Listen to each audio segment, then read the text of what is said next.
la secuencia constante que nos has expresado a la maravilla, coincidiendo con tu vida, el paso tras paso del País Vasco, en la actualidad no nos permite vislumbrar un horizonte de ningún signo. Yo busco como referencia la unidad de España, como referencia. Entonces, igual que... Lo que hay, digamos lo que hay en estos momentos, lo que hay es la unidad de España. Todavía. Exacto, sí. Entonces, una vez le pregunté a Fernando Savater, le pillé en un mal día, en una conferencia en el Hotel Suecia, pero Fernando, es que la izquierda ha abandonado la idea de España, y dijo, la idea de España me la suda. Y yo creo que se ha arrepentido un poquito luego. Sí.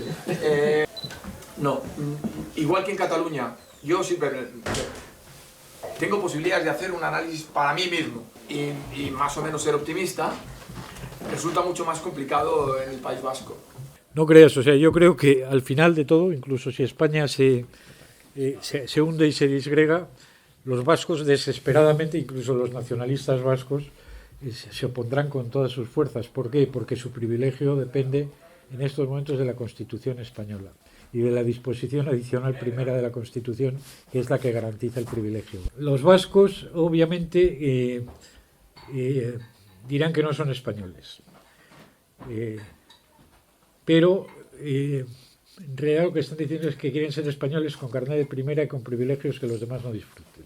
Esto ha saltado hoy a los periódicos, además, con la cuestión de las pensiones y demás. Es decir, el concierto económico, el régimen concertado, el régimen fiscal privilegiado, digamos, la posibilidad de tener una administración que no es exactamente, digamos, una administración, un gobierno nacional, pero que les permite hacer lo que les da la gana sin intervención del Estado en el País Vasco. El Estado ha desaparecido del País Vasco, lo que es la administración autonómica y la administración provincial.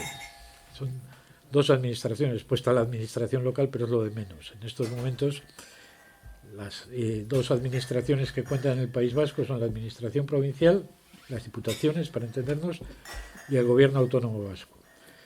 En el funcionamiento del régimen del privilegio es el gobierno negocia el gobierno vasco, el gobierno autónomo negocia con el gobierno de la nación el concierto económico, el cupo, las condiciones del cupo, y las administraciones recaudan y distribuyen. Realmente el primer concierto económico no se hizo con ningún gobierno vasco, que no existía, sino con las diputaciones provinciales, que siguen contando bastante.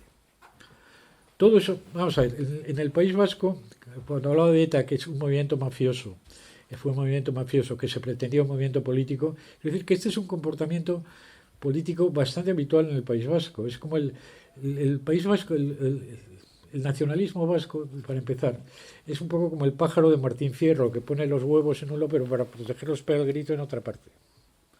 Entonces no tiene nada que ver, digamos, lo que el País Vasco persigue realmente, que el nacionalismo vasco como hegemónico persigue en el País Vasco, que lo que dice perseguir, que lo que dice buscar. Fernando Savater, a propósito de esto, dice, de vez en cuando tiene estos días... Fue hace mucho, ¿eh? No, pero se ha reivindicado con su comportamiento. Sí, bueno, vale. Pero Fernando decía una cosa interesante, decía que los nacionalistas vascos son como estos cristianos que dicen que quieren llegar al cielo cuanto antes, pero se esfuerzan en llegar lo más tarde posible. Y realmente decía que los nacionalistas vascos no se les cae de la boca lo de la independencia, y no somos españoles y tal, pero no, hacen todo lo posible por no llegar jamás a la independencia. O sea, la disposición adicional primera es un chollo, no sé si la recordáis, porque de hecho lo que establece es una constitución dentro de la Constitución, sin decir que es una constitución. Sí. Pero se puede inventar en estos momentos los nacionalistas vascos cualquier derecho histórico entre el límite mínimo del estatuto y el límite máximo inalcanzable de la independencia. Es lo que han estado haciendo. Pero, claro, eso tranquiliza en lo administrativo. Por supuesto que sí.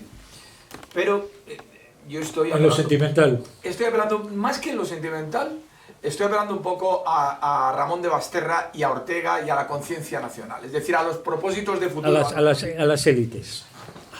Estoy apelando a ver si un día yo voy por San Sebastián y no es necesario que una señora venga a mi lado. Me ha pasado hace tiempo ya y digo, por favor, el Hotel Londres. Y me dice, pues mira, tome esta calle que es la Avenida de la Libertad. Antes se llamaba Paseo de España y a mí me gustaba más. La Huerta, claro, sí. Y a mí más, sí señora, muy bien, deme un abrazo. Que no sea necesario, es decir, pero que exista, que no haya miedo, como tú dices, Miedo, a sentirse español. El triunfo de ETA realmente y del nacionalismo es que no se puede hablar de determinadas cosas. Claro. Es el pacto, han metido los muertos debajo de la alfombra. ¿Cuándo se va a poder? ¿Se podrá?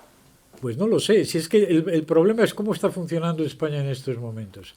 Un antiguo alumno mío que es profesor en Estados Unidos y que es un nacionalista muy raro porque está cabreado con todos los nacionalistas, es un izquierdista muy raro porque es izquierdista, pero odia a los de Podemos, etcétera. Acaba de publicar un libro que no hay quien lo lea porque es un desastre, pero dice una cosa interesante. Dice, en España la conciencia nacional en estos momentos es imperceptible. O sea, hay una conciencia nacional aguda, digamos, en minorías determinadas y, por supuesto, en unas élites intelectuales que se han acabado refugiando ahí. Para empezar, el propio Fernando Sabater, al que ahora España no se la suda porque es lo único que tiene. Estoy seguro. Sí. Bueno, entonces, el problema es que el resto del país... Es que la implosión que ha sido la revolución digital, la globalización, la pandemia, etcétera, etcétera, ha hecho que la situación actual en estos momentos, en términos de identidades nacionales y de fuertes identidades nacionales sentidas, sea algo absolutamente más débil, yo creo, en toda Europa que lo que era hace 10 años. Hace 10 años. Perdona, ¿y la demografía también? Y la demografía. O sea, eso, por supuesto, la población española tiene una composición en estos momentos que no es la de hace 10 años ni 20 años.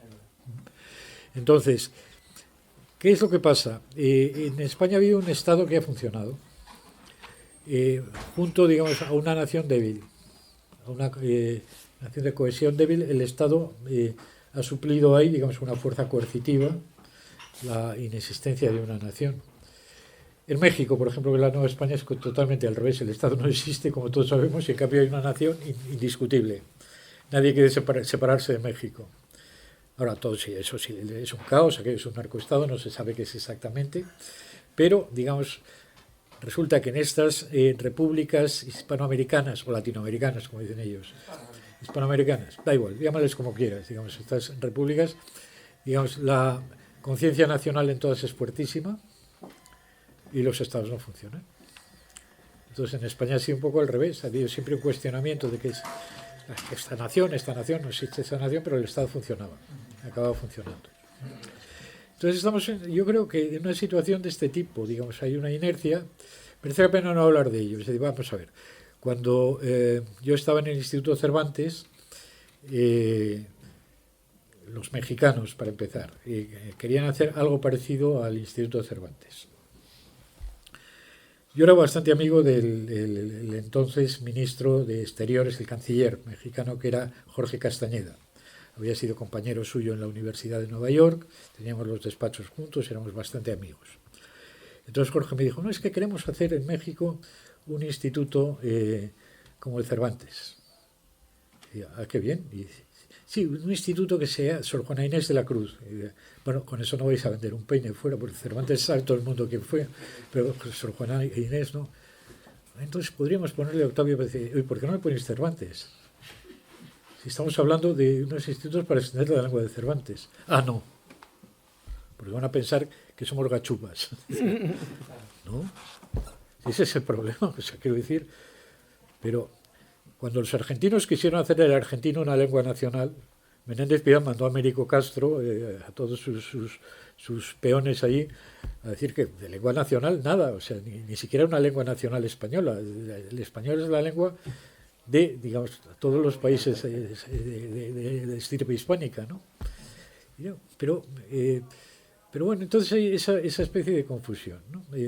Yo creo que España es algo distinto de una nación, o de una nación política. Es otra cosa, digamos, una formación histórica curiosa, un Estado que ha funcionado y que, por llamarlo de alguna forma, llamamos Estado nacional. Este alumno mío dice que no, que es un posimperio. como Rusia o como Turquía.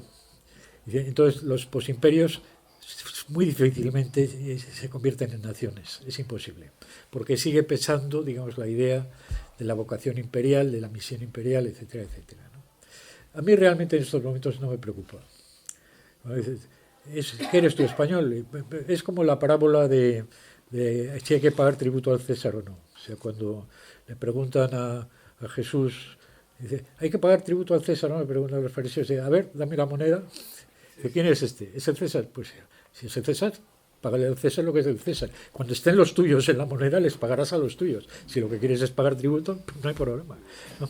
Pero realmente, digamos, en la práctica, digamos, creo de todas formas que ante el caos que viene evidentemente y que está progresando, pero las generaciones nuevas tienen algo positivo. Y es que no están dispuestas a montar un gran pollo, por lo menos en Europa, ¿no? Compara con lo que era Europa hace 100 años, ¿no? Los años 20 y los años 30, donde todos estaban afilando los cuchillos para degollarse unos a otros. Provenían de la Gran Guerra, de una serie de agravios muy inmediatos, muy cercanos. Y en cambio estos chavales creo que no... Pero no sé si